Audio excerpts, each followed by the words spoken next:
Hey, what's up, everyone? This is Clarence E. Stores Jr., podcaster by night, but senior pastor at Mars Hill Baptist Church of Chicago by day. And you're here, not by any accident. You're here because this is where God wants you to be today. And for those who are new to my streaming, we're streaming right now simultaneously in 4 different places.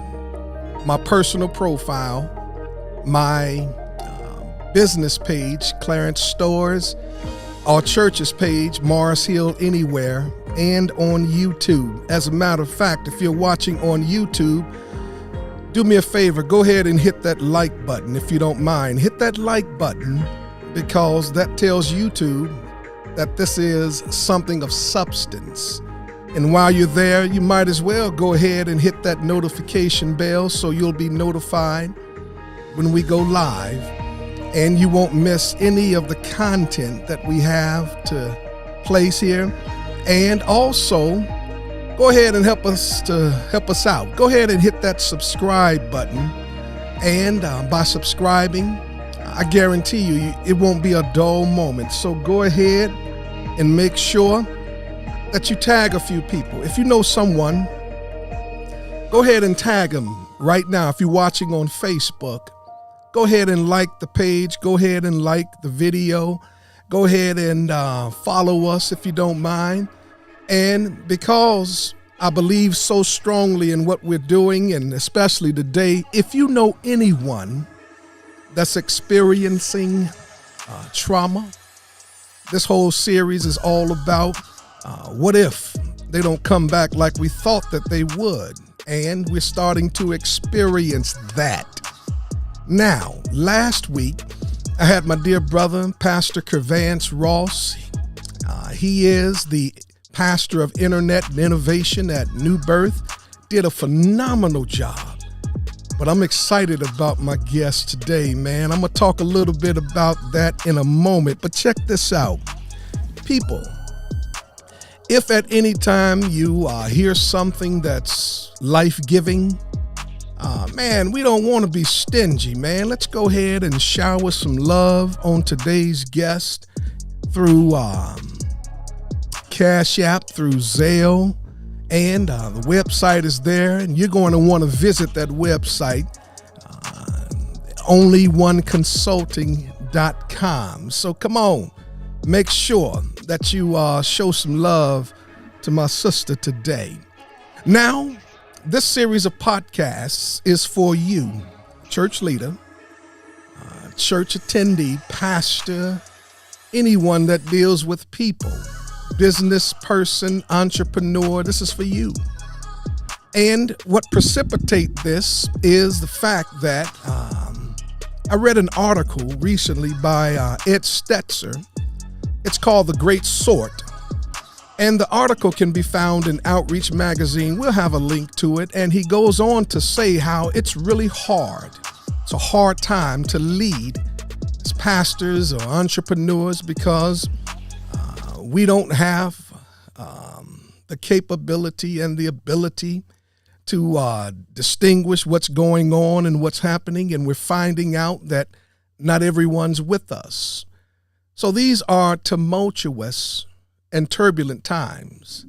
Tumultuous and turbulent times. It's a cultural convulsion, as he calls it.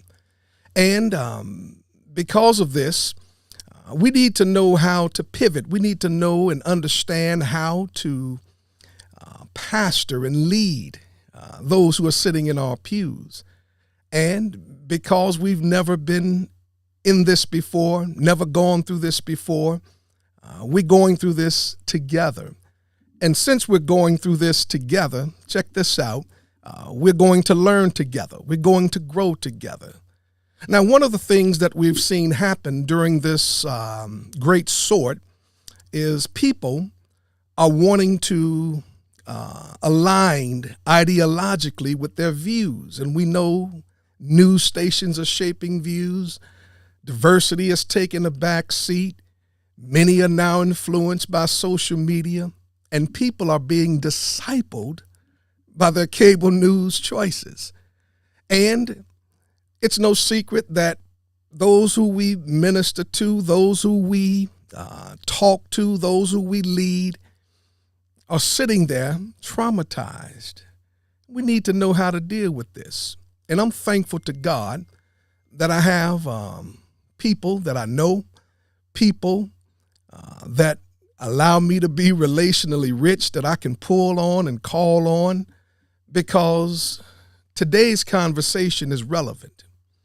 And what makes today's conversation relevant is because pastors have been struggling to deal with the trauma that has been caused by the pandemic. And many churches are just focusing on getting people back into their respective buildings rather than addressing the trauma that they've experienced. And it's not just only inside of the church, it's also happening around us each and every day. And that's why I'm excited about my dear sister, you all. I'm excited that she's here. The Reverend Dr. Ebony Only is an executive pastor at the First Baptist Church in University Park in Illinois. And she also founded Only One Consulting, an organization devoted to nurturing church and nonprofit leaders to operate at their maximum capacity. And on top of all of that, she received her doctorate in ministry from the Samuel DeWitt Proctor School of Theology at Virginia Union University. And her dissertation was about self-care for solo pastors. So we're in for a treat today. And I see you all in the comments. Don't be afraid to comment. Don't be afraid to let us know where you're watching this. And don't be afraid to tag somebody. Tell them to get on so that they can be equipped. So while we get ready to dive deeper, get you something to write with, something to write on, because I tell you, we are in for a wonderful treat. And without further ado, you all, let me go ahead and get this show going. Let me go ahead and get things started, man. Welcome to my podcast, and let's dig. Let's dig. I'm excited about this new series of podcasts I'm calling What If They Don't Come Back Like We Thought? Welcome to the Clarence Stores Leadership Podcast, a podcast about becoming 1% better every day. And now your host, yours truly, Clarence Stores. Hey everyone, this is Clarence E. Stores Jr., host of the Clarence Stores Leadership Podcast, a podcast about becoming 1% better every day so that you can level up in all areas of life. And I'm excited about this new series of podcasts I'm calling What If They Don't Come Back Like We Thought? And for those who are listening know or may not know, I am a pastor. I pastor the Mars Hill Baptist Church of Chicago. But since we are now almost 3 years into COVID, we call ourselves Mars Hill Anywhere. And that's reflected in our digital approach, in the revamping of our church app. And that app we nicknamed Church in Your Pocket. From there, you can access our sermons, our teachings, our calendar, and Bible reading, and be kept abreast as to what's happening in and around Mars Hill. The interviews I've scheduled have been on point, real, relevant, and raw. You're going to hear from some incredible leaders, both within the church as well as outside, to share their perspective on how we navigate not our new normal, but as Tom Rainer says, our new reality. Hey, what's up, everyone? It's your host, Pastor Clarence E. Stores Jr. Wait a minute, that's my title. This is not Sunday morning. It's not even Mars Hill. Boy, what are you doing? Let me do that again. This is Clarence E. Stores Jr., host of the Clarence Stores Leadership Podcast. And it's a podcast all about becoming 1% better every day. And this podcast focuses on inspiring and equipping highly motivated and creative people to take decisive action in all aspects of their lives while also producing the best work. And I'm honored today, this week, in this series, to invite you and other thought leaders to a series of podcasts regarding what if they, and they are church attendees, what if they don't come back? What if they don't come back to our buildings like we anticipated? And what's the result or the impact of being isolated from one another? The challenges that we face both mentally and spiritually.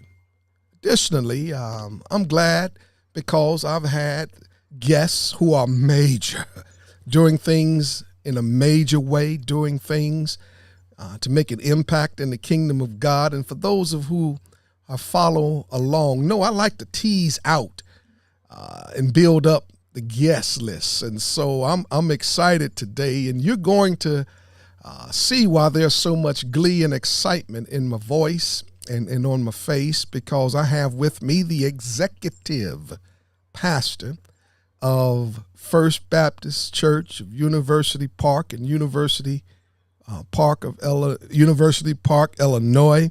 And she, that's right, put all your biases aside.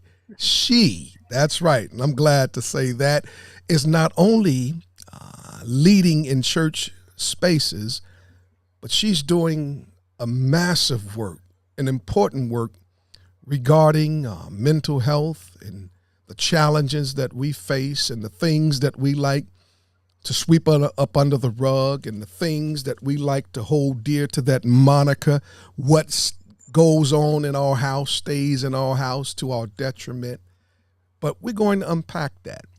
And as we converse regarding what if they don't come back like we thought, then instead of getting angry or chastising people, we can put together a strategy like modern day sons and daughters of Issachar.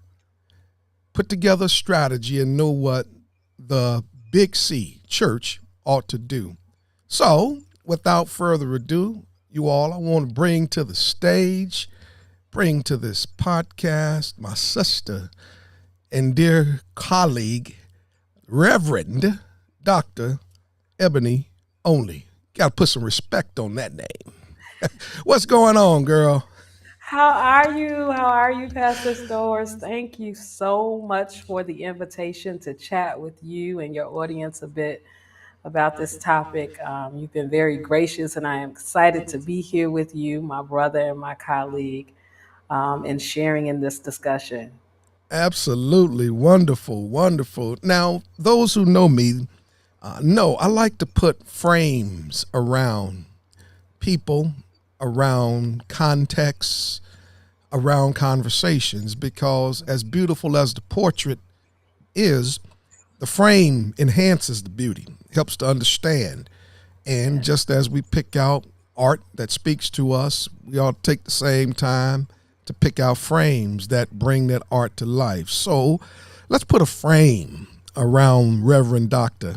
Ebony Only and let people get to know who you are. So who exactly is Reverend Dr. Ebony Only? Tell us a little bit about yourself. Well, I am the only child of Ronnie Lee Phillips and Charlotte Cassandra Jenkins of Chicago, Illinois. I'm a native of the Inglewood community in Chicago. And I have been called to the care the education, coaching, and empowerment of my brothers and sisters, guiding them to discern their spiritual paths and discover their full potential. I am a child of God who has been practicing and faithful in ministry for over 10 years. I love the Lord. And I am excited to be a part of the process of healing and building bridges in my community. As such, I was called as the inaugural community chaplain fellow for Bishop Anderson House on the near west side of Chicago, where I am working side by side and alongside pastors and faith communities in helping them to identify and deal with some of the traumas that we are experiencing and have experienced as believers and as people of faith and as people who live in those communities. You said something. You said something that piqued my interest, and I have to digress a little bit and dive into that. Okay. Did I hear you say West Side? Yes, yes, yes. So I was fortunate enough to receive recognition from Bishop Anderson House, who this organization serves Rush Hospital as well as Cook County Hospital and the surrounding medical district. In providing spiritual care and support, not just to those who come to work there, but the members of the community that surround those institutions in the medical district. And so our goal is to ensure that we are providing holistic care and treatment for those who come to seek treatment anywhere in that medical district. And holistic care includes spiritual care. Yes. And so we are very passionate. We're very passionate about ensuring the holistic care of all of God's people, no matter where they show up, whether that's at Rush or UIC or at Stroger Hospital. Awesome. Didn't I tell you all that this series of podcasts revolving around this topic had some major people? And I just thank God, because being relationally rich to me speaks volumes. If you want to go fast, go alone. But if you want to go further, it's good to go with a team. Now, with that stated, I noticed you picked a verse as your life verse. That's important to me because it's one of my life verses. That in Ephesians chapter 3 and verse 20, 1 Peter 2 and 9. What made you choose that verse to frame what you do? Yeah. So, you know, First Peter 2 and 9 speaks volumes to me around who we are as children of God. And it offers for me a constant reminder that God has equipped us with everything that we need. All that we need is in the house. God has already placed in us all that we need to live into the full promise of who God has called us to be. And there are times that we need to be not just reminded of that, but to also have surrounding us people that can help to pull us out or push us toward where we need to go in order to live into that full promise. And so that First Peter 2 and 9 has guided my life. It has guided my ministry. And will continue to be the scripture that I will lean on each and every time that I need that reminder, that I need that push or that pull.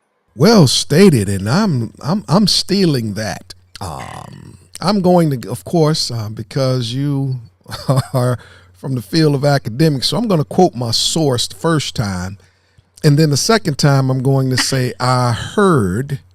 And then the third time, I'm going to say, I always believed. So That's fine. That's fine. You're welcome to it. You're welcome to it, Pastor Story. Oh, man, that's so wonderful. And it does give context into who do we have. And it lets us know a little bit about you. So now that we've had our proper introduction, frame has been placed around who the Reverend Dr. Ebony Only is. Let's pivot for a moment, because when people heard me say executive pastor, when people heard me say Reverend Doctor, and I know our biases probably slanted a little bit more towards, oh, this is a man, but nevertheless, it is clear that it is not. You have matriculated through high school, through college, through graduate school, and then seminary. What made you pursue that educational path? Well, I have always been called to be a helper, a bridge builder, and a healer. I've known that to be a calling on my life for as long as I can remember. And my education has taken me along that path, and so have my experiences. I was blessed to attend one of the best grammar schools, I think, in the city of Chicago. Holy Angels was where I went to grammar school. And that Catholic grammar school was a great place for me to begin to critically think about who I wanted to show up as in various spaces. It gave me a foundation by which I knew that it was okay that I was Black and a woman and educated and intelligent. And so I'm grateful to have matriculated there. And then I went to a Catholic high school. I got my bachelor's of arts in sociology from Chicago State University and a master's of arts in human resources from Fort Hays State University. And all of those degrees are helper degrees. They're degrees in which you find yourself trying to support or help or guide people along the way. But I also knew that I had a calling upon my life. And I was fully aware that my grandfather did not believe in women in ministry, but I knew, and my grandmother knew, that I did have this calling upon my life. And so I was grateful to be able to pursue my master's of ministry from Lee University School of Religion, and then a doctorate of ministry from the Samuel DeWitt Proctor School of Theology, and being able to fully walk in the authority of my call was something that was supported not just by the women in my life, but also by some awesome men in ministry that I have been grateful to encounter. Those have included the, Reverend Dr. Jeremiah A. Wright Jr., Reverend Dr. Reginald Wade Williams Jr., the Reverend Clarence Stowers. Meeting men who are supportive of women in ministry is vitally important, because when you show up in spaces that you may not fully be accepted, it's one thing to try to fight your way into a place, but I don't fight my way to sit at any table.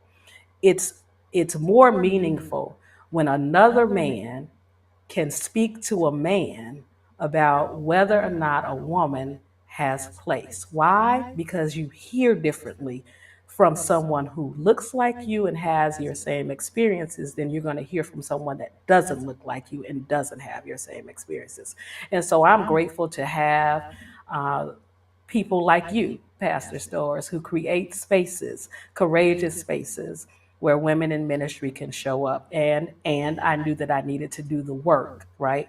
I knew that I needed to study and show myself approved and do the work that would allow me to show up in that space that would make you and my pastor emeritus, Reverend Dr. Jeremiah A. Wright Jr., and my pastor, the Reverend Reginald Wade Williams, proud to have me in those spaces and that I could show up confidently. So thank you for that question. Thank you for asking. Oh, my pleasure. Thank you for sharing. And as you were sharing, I'm taking notes. And you said a couple of quotable nuggets. And for those who are listening and watching, the information regarding Reverend Dr. Ebony Only's bio will be in the show notes, links to connect and her consulting practice as well. You said something, and I wrote this down because it was so impactful. First, just to have my name in the same sentence as Reverend Dr. Jeremiah Wright, Reverend Dr. Wade, man, I tell you, I feel great today. If I could flip on this screen, I would flip just to have my name mentioned among those two giants. So thank you for that. But you said something, and I wrote it down, and you mentioned showing up in spaces where you're invited. And it reminds me because I like to consider myself a maven, a connector of people, and by doing that, and I love what you said, men speaking to men. You're validated, of course, in the eyes of God, and what Jesus did on the cross. Validated because you did the work in order to receive an invitation in those spaces. But you also understand relationships and the political nature within our realm and how it operates. And so I'm just encouraged just to be a brother, to speak to men, to say, she's validated by God, she's validated in herself, she's validated, but this is somebody you need to know. So as an African American woman, and a member of the Divine Nine. All right, go Zetas. I feel you. What challenges, or what's one of the greatest challenges that you've faced as an African American woman pursuing a doctoral degree in a traditional man space? Yeah. Well, one of the greatest challenges is of course, that, I show up as who I am. I'm a woman. Um, I'm not a womanist, and that's a topic for another day, because when I tell you, unpacking that sometimes, especially with my fellow women who are clergy, can be a daunting task. But I am a woman, and I show up as a woman fully in my femininity, and that can sometimes be a barrier to people hearing me. And so, what I attempt to do in those spaces is to make sure that I am speaking to, and I'm going to go back to something that I learned with Dr. D. Darrell Griffith, speaking to head, heart, and gut. Right. There are those of us who need to hear information in a very logical fashion, and that's the head information. You need the stats, you need the data, you need the information. There are those of us who operate primarily with our heart, right? And so, what is it that we feel? What is it that our emotions are telling us happen to be the right way to engage this woman who has shown up in my very patriarchal space, right? And then there are those of us who lead with our gut. What are my gut instincts telling me? And so, when I show up in spaces that I have been invited to, not spaces that I'm going to fight my way in, but spaces that I have been invited to, I attempt to meet each and every one of those needs of hearing information logically with the head, emotionally with the heart, and then um, uh, by the gut. And so, when you're meeting each of those, then I'm able to at least be heard um, by those men who might initially think, do I really want to hear this from this woman, right? Does she know what she's talking about? And so, when I can talk about, this is these are the degrees that I've obtained, that's a logical thing, right? When I can talk about my experiences in ministry, having grown up in a household where it was very clear, or made very clear to me, that women are not meant to be in ministry by one uh, side of my family, but the other side of my family saying, oh, absolutely, women should be able to show up in every space that they want to. So that's the heart piece of it.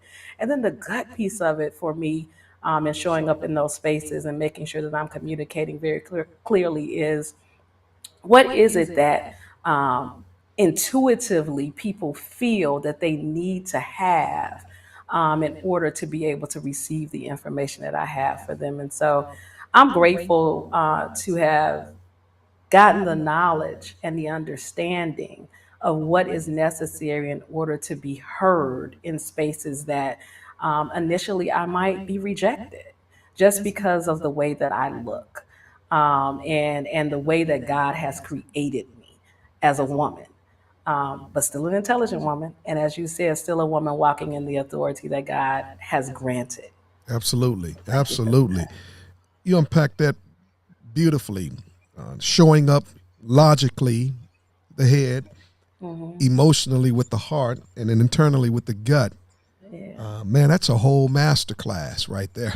yeah, absolutely. And then this is what's necessary to be heard on top of the credentials and the self validation. And again, man, I have to have you back just to talk about that, because that alone, of not forcing but yet positioning, that's what I like to look at it as. It's more of positioning one to be heard, and when that name is called, then it's not time to jump on Google to learn a few buzzwords Right. just to appear that you've done the work. So kudos to you. Yeah.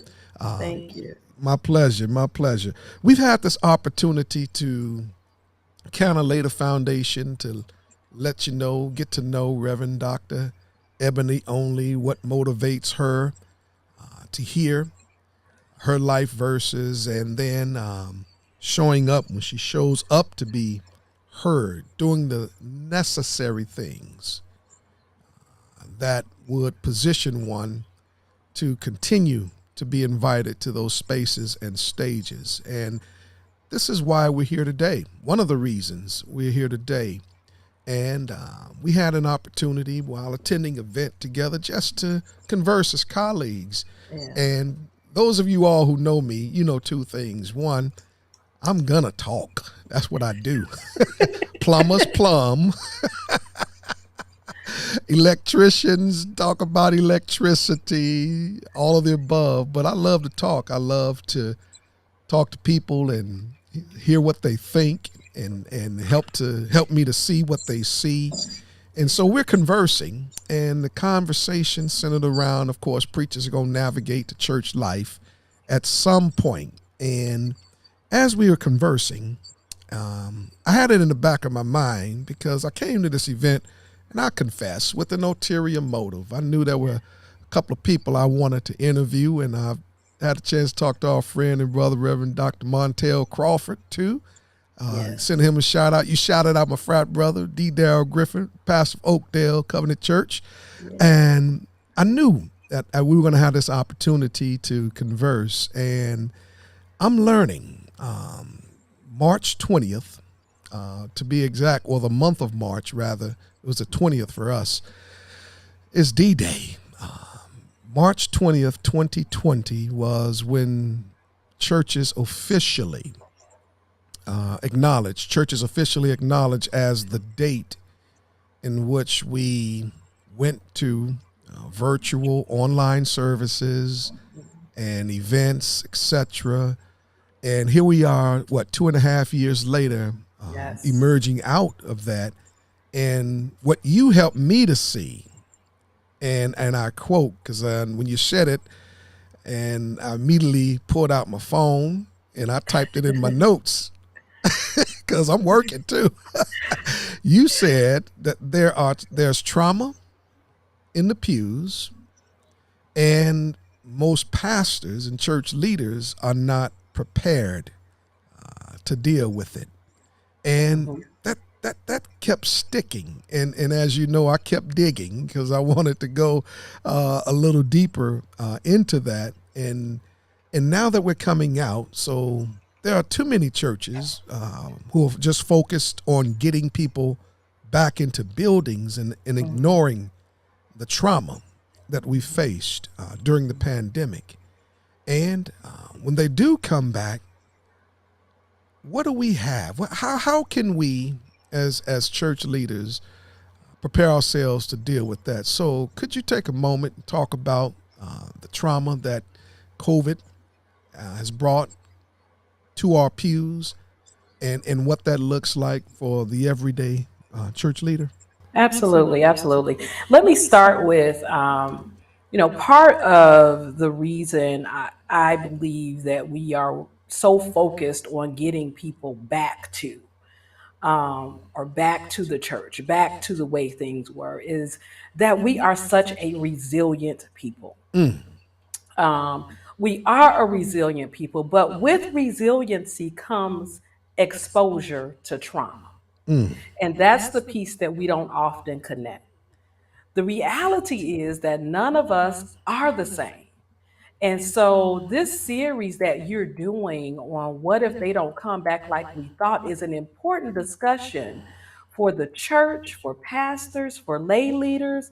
It's important for the faith community to be able to say aloud, we won't come back like we thought because we have experienced traumas not yet addressed. And so let's talk a little bit about the trauma of resiliency. okay. In the context of spiritual care and spiritual direction, I want to talk about the trauma of resiliency. And yes, I put those two words in the same sentence, trauma and resiliency.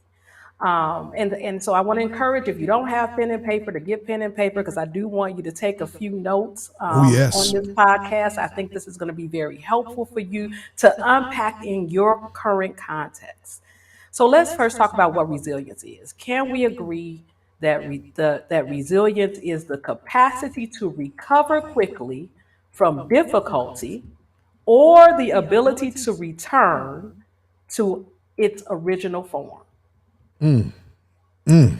So, yes, resilience can be seen easily as something positive. But what if we aren't resilient? Does that mean that we've somehow failed? Does that mean we've somehow missed a mark if we don't bounce back? If we don't continue to bend and not break or go back to what was considered normal? Does that mean then that we have somehow failed? And I think that that's the notion that kind of has us stuck as faith communities when we're talking about trying to bring people back, Mm. trying to create this context in which we believe after kids go back to school, after the numbers go down, after we get the vaccines in place, the people are going to come back. No, they're not going to come back the way that they were when we left in March of 2020. I want to push us here for a minute because I want us to think beyond resilience because of the trauma that resilience causes. Man.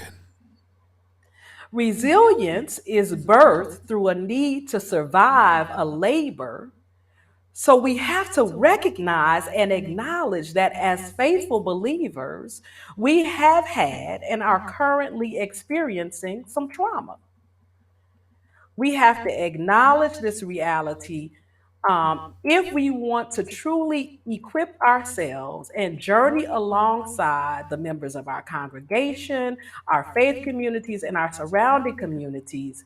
If we want to journey alongside them and help them imagine a world that we could thrive in rather than a world that we're just surviving in. Yes. And that's really what COVID has, you know, brought to the forefront for us, is that we are really in a place of survival trying to figure out how to navigate this endemic that we've never experienced in our lifetimes and probably will never experience anything like again. And so, as we offer hope by way of imagining what would happen if we sought out ways to make life simpler rather than just ways to be resilient in a world that is continuously introducing trauma to us.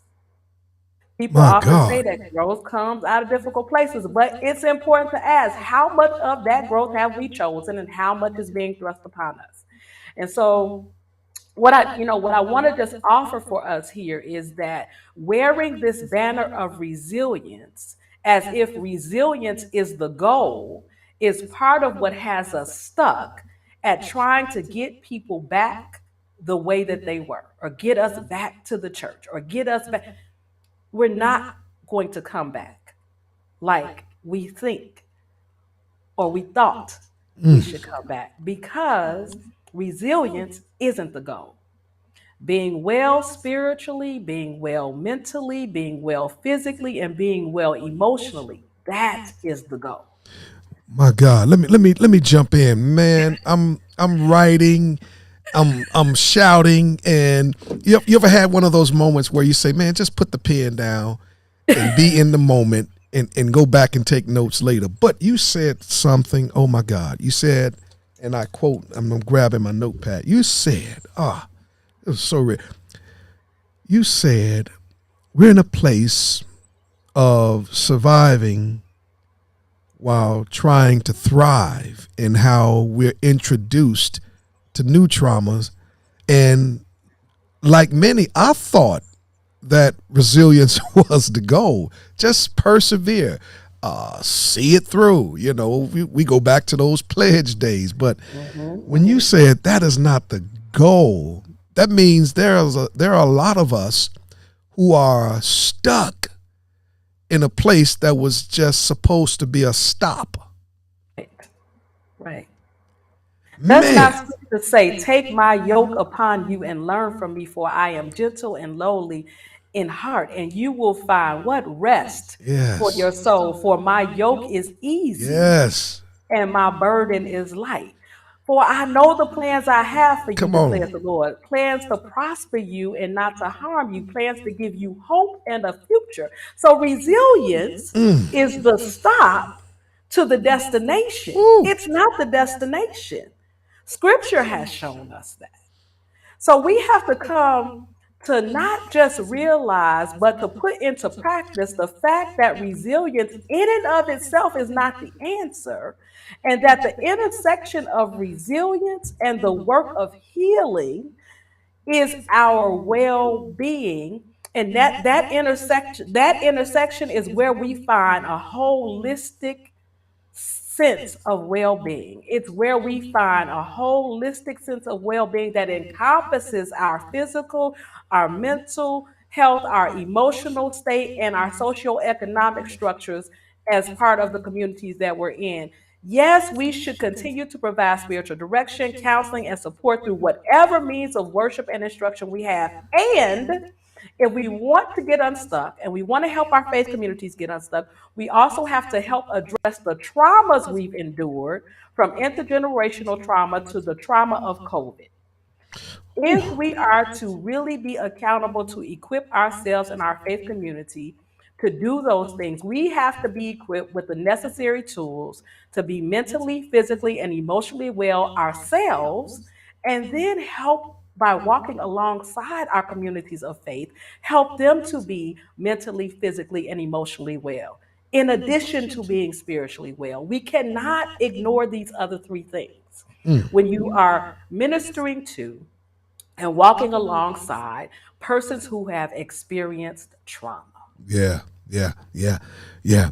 Let me stick a pin right there. My God, man, this is so rich. And by staying stuck in a place that was supposed to be a stop, and in hearing how scripture intersects with life and with living, it gives us that moment of when we don't, or when we stay resilient in a world that continues to introduce trauma, then it defeats the purpose that God has for us, that abundant life, that abundant living every single day. And this is a good moment to kind of pivot to it, because the last thing you mentioned was trauma. So let's shift gears, because I learned something again today, brother. You on Resilience Boulevard, and I was a champion of that, because who other than African Americans can own that word or take heed to that word, resilience. So let's talk a little bit about trauma. Okay. So there are a few different types of trauma that I want to mention today, and this isn't all inclusive, but these are three places that I feel as a community of persons who have been kissed by nature's son that you will see most prevalent to us, and they are PTSD, CTSD, and intergenerational trauma. PTSD occurs when people endure violent or life threatening situations. They tend to exhibit symptoms like panic attacks, flashbacks, nightmares, depression, anxiety. Most of us who live through traumatic events may not develop or be diagnosed with PTSD. PTSD is fairly well known, but there are the other two types of trauma that are not fairly well known. The first is CTSD, continuous traumatic stress disorder. And this is one of the things that you and I talked about, Pastor Stores, is this notion of CTSD that was introduced in 1986 by a South African writer named Frank Chikane. It's Frank Chikane. And he first used the term CTSD as he explored how apartheid affected a generation of children. My God. And what he shared was that people who are exposed to danger repeatedly or for a long term exposed to trauma may develop CTSD. Those traumas look like things like police brutality, housing and food insecurity. They look like things like being bullied, being underemployed. These are the precursors to CTSD that he has discussed back in 1986 as it relates to South African apartheid. But don't those things sound Come familiar? on now. In terms of what our faith communities, the people who sit in, who come to our churches, whether that's virtually or sitting in the pews, in our surrounding communities, in our parish communities, people who may never cross the doors of our church or even tune in, these are the real life socioeconomic and emotional things that they are facing. And so the response to that is CTSD. And what is CTSD? CTSD manifests itself in this way: bursts of certain chemicals such as cortisol, endorphins, or adrenaline that are usually used to help us escape danger are not a bad thing. But what happens when these chemicals are released is that the brain partially shuts down during these dangerous experiences. And because the brain partially shuts down, this survival technique allows us, yes, to deal with the crisis at hand, but what it also does is it disassociates the emotions, My right? So that we God. can focus on the trauma at hand. And so what happens is the emotions associated with the trauma are just stored in the brain and they're not dealt with, which can lead to the overwhelming problem of not having addressed those traumas. And so, how that manifests itself is in what people consider to be riots, right? Jeez. When there was civil disruption and disobedience. Remember that at the Yes. beginning of COVID? The way that that manifests itself is to see more and increased violence in the streets. The way that it manifests itself is increased IEPs. It manifests itself in ways like over functioning or under functioning. And so it's important to be able to name these traumas and how we see these traumas showing up in our communities, whether that is PTSD or CTSD. And the last one I just want to touch on a little bit is intergenerational trauma. And the reason I think it's important to touch on this is intergenerational trauma is a result of the effects of trauma that have not been resolved in one generation and they're passed from one generation to the next. My Why is this God. why is this important? How does this show up for us? It shows up in these ways. Have you ever heard the term, you have to work twice as hard to get half as far? Yes. You have to, show up in spaces unemotional and not show up passionately, because showing up passionately means that you're being aggressive, right? So these are intergenerational traumas, and I want to pause here and say, um, I am not in any way suggesting that our mothers and our grandmothers and our fathers and our grandfathers did anything wrong. I am saying that they were operating from the space and experience that they had in introducing to us ways of survival, right? Ways of survival that Yes. they felt would help make us successful. And some of those ways of survival were, make sure that you show up in spaces in safe ways so that you can stay safe, whether that is showing up unemotional in your workspace so that you can go further in your workspace, or showing up unemotional when you encounter someone in public so that you don't get arrested, showing up pushing down what you are feeling and experiencing, and saying and giving the pleasantries of, how are you today? Oh, I'm blessed and highly favored. Oh, I'm great. And you're Yeah. not, right? Oh, You're I'm not. good. Yeah. I'm good, and you're not, because it's safe to do so. And so, what happens as a result of intergenerational trauma is that we start to have multi-generational adaptive behaviors that reflect the need to be resilient. And some of those behaviors are positive, but others of them are harmful and destructive.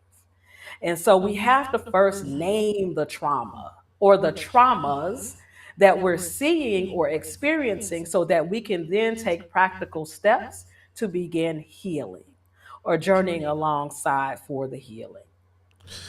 Oh my God. Oh my God. Man, I'm getting writer's cramp. That let me know that I'm typing too much. I need to get back to old school penmanship. You mentioned, and I know that I erroneously equated our status to the first trauma, first round of trauma, PTSD. So this is from my understanding, and I could be wrong, so help me out. When one has PTSD, that means that they've experienced violent, life-threatening situations. I remember my uncle who was in Vietnam, and he came back, and my grandmother and great aunts would say he has that faraway look, and we was kids, we didn't know any better. We were laughing. He probably was suffering from PTSD. Yes. Okay. Yes. Yes. And PTSD implies that you're post whatever your violent event is. And I think Post. that's important to note. Okay. Whatever your violent event or your traumatic experience is that you had or encountered, you're now outside of that event. And so that's why it is post traumatic stress disorder. Wonderful. Thank you for that line of demarcation, because it sounds like to me, and I could be wrong again, that those who will come back to our pews added to the trauma that they were already experiencing fall in the latter two categories of continuous stress disorder and intergenerational trauma. Is that Correct. correct? That is correct. That is correct. So, as a people, we are, yes, dealing with um, some PTSD, but more than that, we are engaged in a place of CTSD and needing to unpack our intergenerational traumas in ways that help us to identify those negative voices or negative self-talk, or places that we've now grown out of, that were, again, no fault of our parents. They were operating with the information that they had at the time, Yes. right? But we need to now unpack that intergenerational trauma in a way that is healthy for us to begin to move forward as we identify and address those things that cause us to have CTSD: food and housing insecurity, poverty, workplace inequity, consistent exposure to violence, police brutality, and bullying. These are the people we're pastoring. Yes. Yes. Oh my God. And this just to me opens up another portal that our problems and challenges are not linear, they are multifaceted.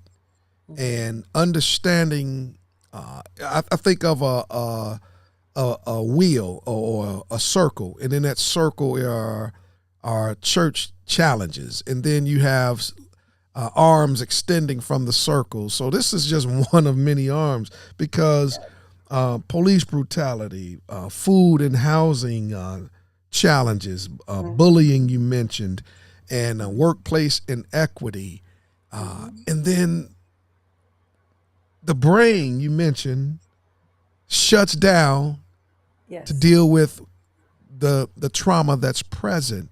Yes. And so now when people come to church on Sunday, we could potentially be adding to their trauma by acting and saying things like, what's wrong with y'all? Or, man, y'all this or that, and not knowing that people are dealing with this in a continuous sense. So I want to ask this question because I got a whole bevy of questions regarding intergenerational. But what does this do? What does this do to the person, the one sitting in the pew? I ain't even got to us yet, the pastors and church leaders. I'm going to get to that in a moment. But what does this do to the person long term?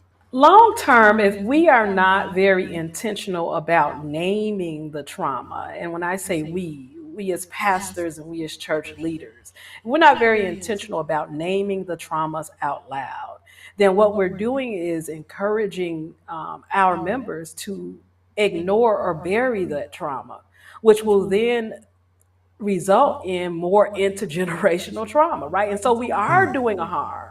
We are doing a harm to the persons we've been called to shepherd if we do not begin to name out loud these traumas. Not only are we doing a harm by not naming it out loud so that we can begin to address it, or we can stop bearing it for ourselves and our congregation, we're also doing a harm for the community as a whole if we're not calling out those injustices that bring trauma or continue to bring trauma into the lives of our congregants and our members. But in addition to calling out those injustices that bring trauma, we also have to make sure that we have support systems in place, resources, whether we're referring to resources, available resources, or we're providing available resources to support our members as they begin to work through traumas. Those resources can look anything like, assistance with finances for housing, to providing referrals to mental health professionals who will come in and do whether that's grief groups or lament groups, or do some individual one-on-one counseling on a sliding fee scale if necessary. But what are the resources that we can make available to our members of our churches and the members of our faith communities and the members of the community at large, whether they knock our doors or not, so that we can begin to help to heal some of those traumas that we are currently experiencing? So rich. So if we don't address and name what's causing the continuous trauma, then that just adds to what was already existing in intergenerational trauma. It does. It does. And it exacerbates the CTSD. Wow. And we don't, we are called to be healers, right? And so this is not about, I understand that there are some churches and some leaders that don't necessarily want to always bring politics or justice into their pulpits, and I understand that. This is about saving holistically the souls that you've been placed in charge of, and saving the souls of the people that we have been placed in, that the people that have been placed in our care, means looking at holistically what their needs are. We cannot just simply pray it out. Mm. Sometimes we have to pray it out. And what is the Yes. and? And that is where we began to do the assessment to help us to recognize what is the and how can we support and journey alongside now that we know what the and is. Pray it out and what? um, because it doesn't just stop at prayer. Jesus didn't just stop at prayer, there were actions behind that. God didn't just stop at manifesting a vision in his Mm. head, he put actions behind that, right? And so, what comes in addition to our prayer with and for God's people? Yes, yes, yes. And I'm nodding in agreement because as I was conversing with Pastor Kervance Ross, and this is a good segue. He said, and when you mentioned prayer, and this is how I know this is a God moment, prayer, and he says, and I quote, we need theology and therapy, Yes. a priest and a psychologist or Yes. psychiatrist, Yes. Christ and a couch. Yes. Yes. Yes. And in our community, mental health has had a stigma for so long. But when I do pastoral counseling, when I do pastoral coaching, when I do premarital counseling, here's what I remind people of. If you are a good steward of your health, you at least go once a year to get a checkup for your physical health. True.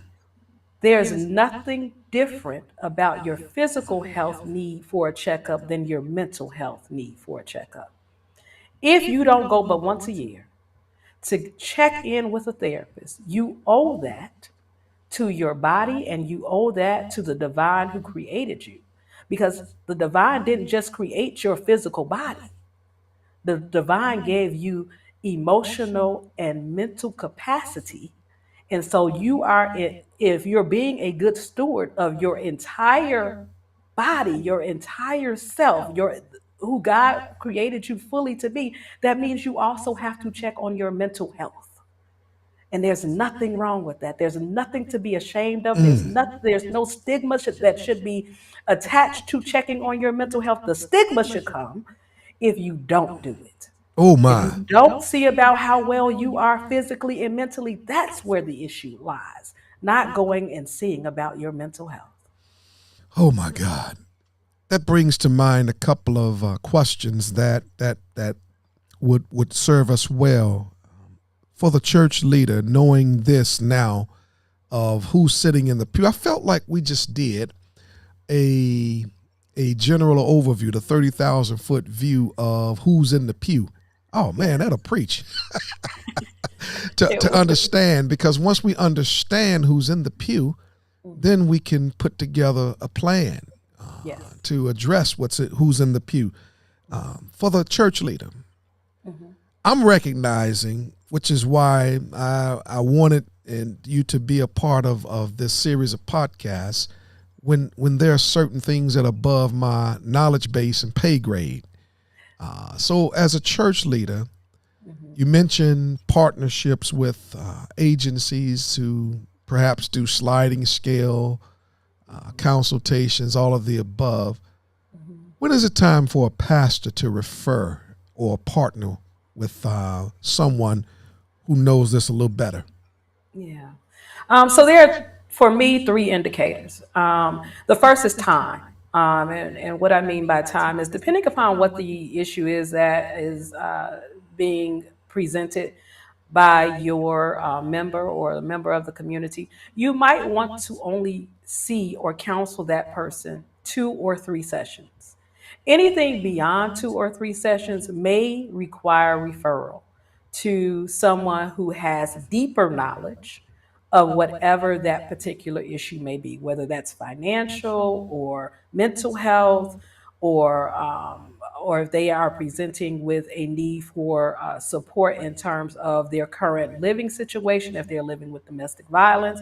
2, 3 sessions at most in terms of timing. The second thing that I would look at in terms of when it is good to refer is if you simply have no knowledge. It's okay to say we don't know. Yes.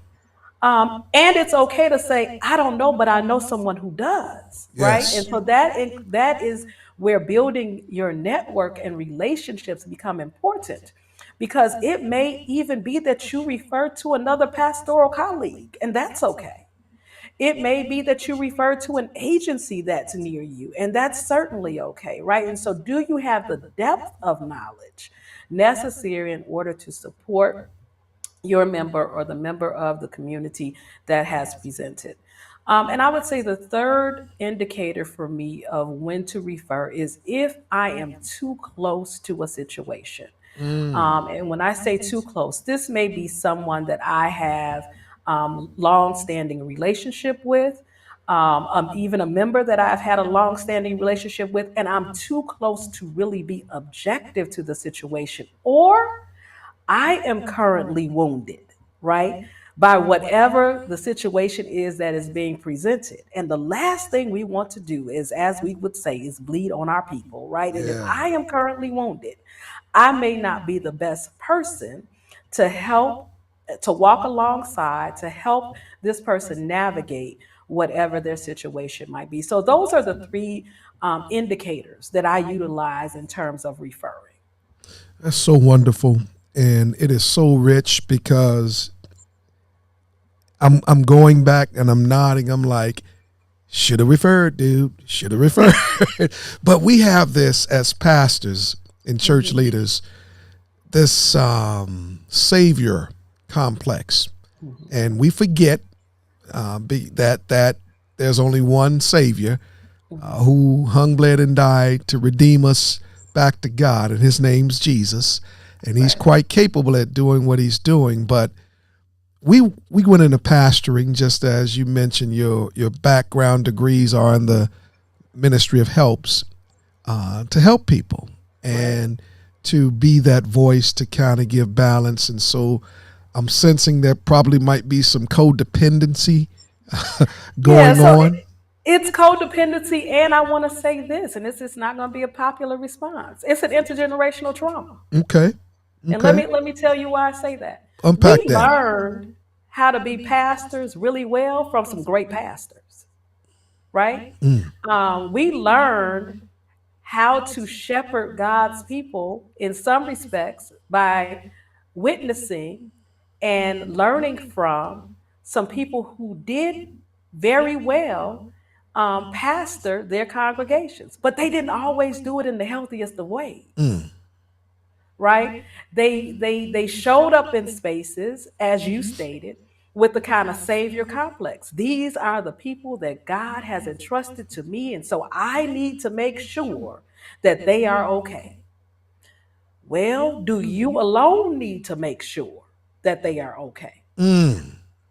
Jesus never said that. He had 12 with him. Come on now. Now, we could talk about how well the 12 did, but he had 12, Yeah. Yeah. right? That we know of and that were named. He had 12, which means he invited help with the ministry, help with how he was ministering to God's people, help with when he was ministering to God's people, and he stole away. Yeah. Right? And Self we care. don't do Yeah. enough caring for ourselves and saying aloud, we need help Mm. and we need to still away Yes. Yes. and care for ourselves, right? And so I want to suggest that some of that response is our intergenerational trauma of having learned from some awesome and great pastors some really good things and some not so healthy things about how to pastor. Mm. Mm. Mm. There you have it. And man, the time that we spent together, I mean, there is Chronos and Kairos, and time just stood still. Because when I looked up at my timer, I'm like, oh my God, we've exhausted our time today. But before we depart, I got to have you back because I just can't leave. And I like cliffhangers. So I just can't leave on that because every pastor I know, every church leader I know, and even those who are outside leading organizations, the business professionals, the entrepreneurs who listen to this podcast, They're like, oh my God, these are my customers, or these are my constituents, or as pastors, these are our congregants. So, with that stated, could you share a takeaway based on what we've learned today about PTSD, CTSD, intergenerational trauma, or resiliency, or all that we've shared? And I know this is a big ask, but I believe God gave you the capacity to handle this. What's the one thing that pastors and church leaders, entrepreneurs, business owners can do knowing who they're interacting with today? What's one practical step that we all could take? I would say the most practical step that we can all take is learning how to radically care for ourselves. Okay. And I'm not talking about self care just in terms of, making sure that you get in a warm tub or going to work out. Those are great things to accompany what I call radical self care. And so, what does radical self care look like? First, it is looking, right? It is looking for the signs of the stress, and trauma that we've talked about so that we can identify what the issue is. The second thing is to listen. Listen not for our parents' voice, our siblings' voice, those great mentors that we had as pastors who've gone before us voices, but our own internal voice that is guarded by and guided by the Holy Spirit that informs what it is that we're actually feeling, and being honest about what we're feeling and honest about what we need based on what we're feeling. The third thing I want to encourage us to do is to acknowledge loss. Mm. Grief is necessary. Lament is necessary. And so, whether that loss is because of illness or death, a loss of ideals, a loss of income, job, or way of life, a loss of community, not being able to go to church, we have to acknowledge our loss and take the time to actually lament and grieve those losses. The fourth thing that I'm going to encourage us to do is link. I talked about making sure that we have resources in place, whether that's our colleagues, our community. They're going to be clubs and organizations and outreach organizations and referral networks that we can set up in our communities, or cultural and societal links that might be, yes, our belief, value, faith, and religious institutions. It might be the art institutions. What are the resources available to help us and support us as we are working to reconcile our traumas? And the fifth and last thing I'm going to leave you with is to live. Yes. Living means to not live to work, but to work to live. Live and experience each moment of your life as the blessing and opportunity that it is. And as we are living as our authentic selves, showing up as our authentic selves in every space that we show up, living means not being held to whatever norm or oppressive system that has been placed upon us to say you got to stay in this box. Blow the box up. Yes. Blow the box up. The people are not coming back like we thought. And so Yes. I need us to be comfortable to live authentically in the space that we're in right now if we want to further God's kingdom. Oh my God. There you have it. Reverend Dr. Ebony only. I told you all that I knew people that if I didn't know the answer, I'm wise enough to partner with those who do.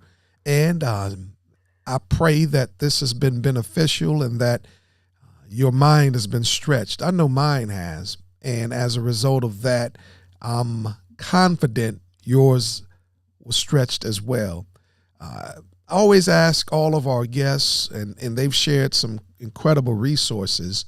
What's the one book that you're reading or have read that either challenged you or changed you that you'd like to recommend to our audience? Oh, let's see. The one book I would say, Christ and the Lynching Tree. Oh, yeah, James Cone. Come on, girl. Yes, yes. I would say that that book certainly it changed me. it changed me.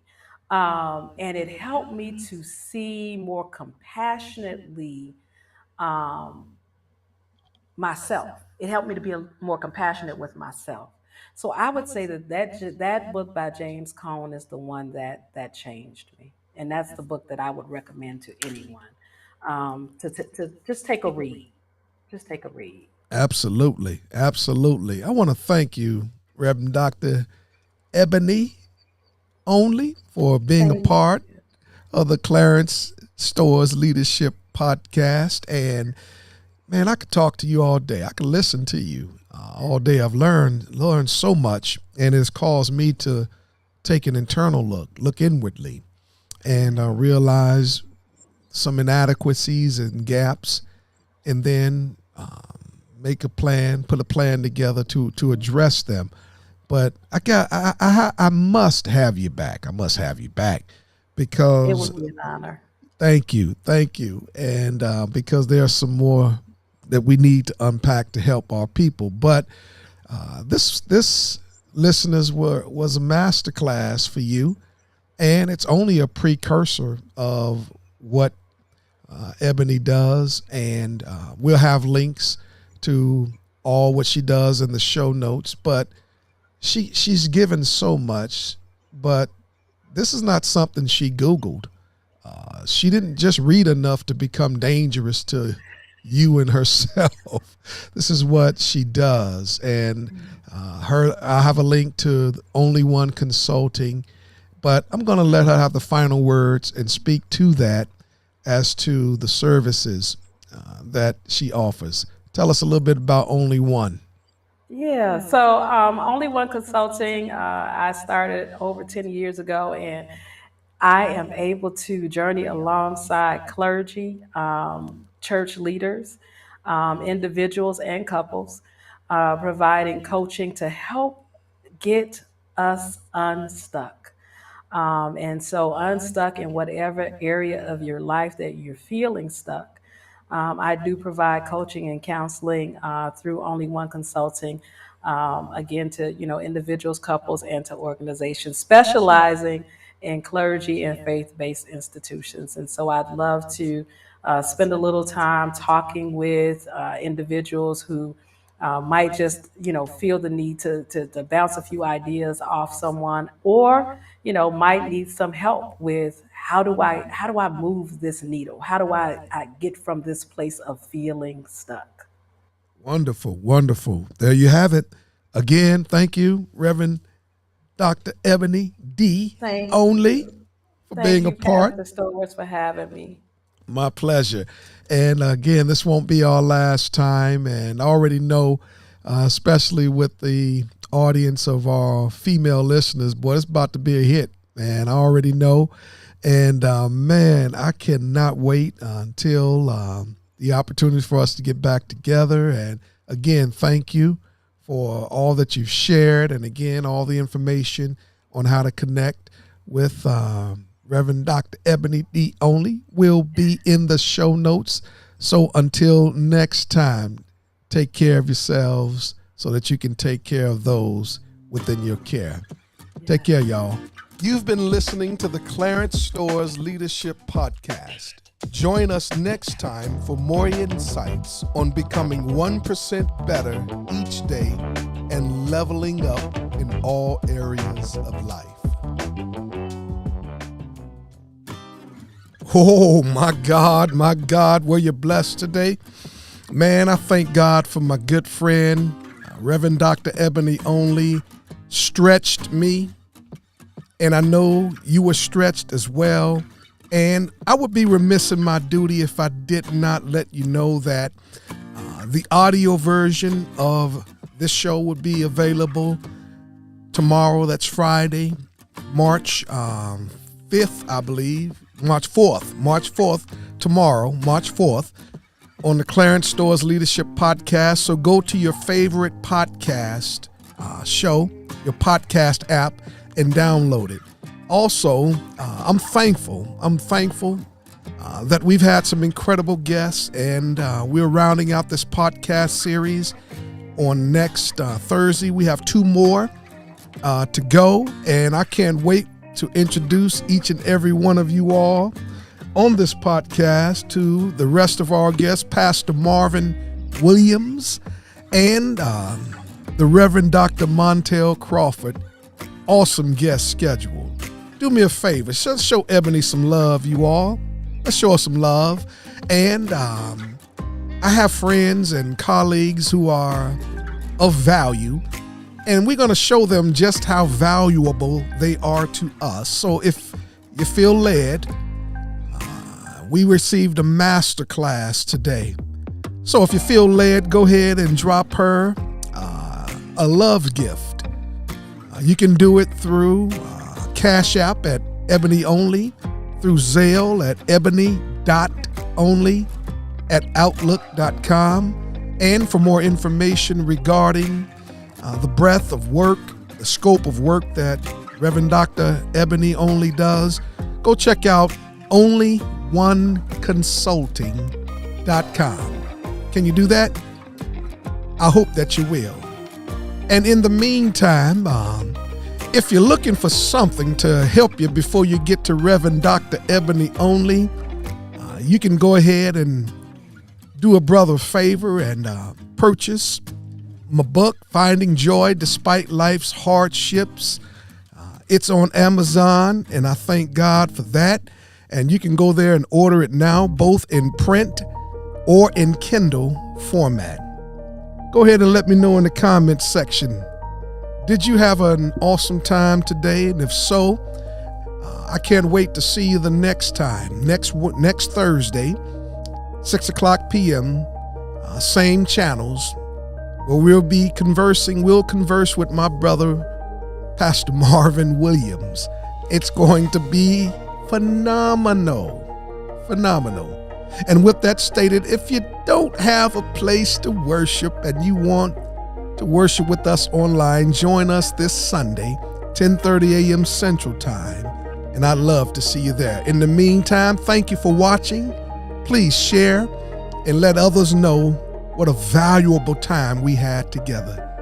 Until next time, you all, see ya real soon. Be blessed. Take care of your body. Take care of your mind.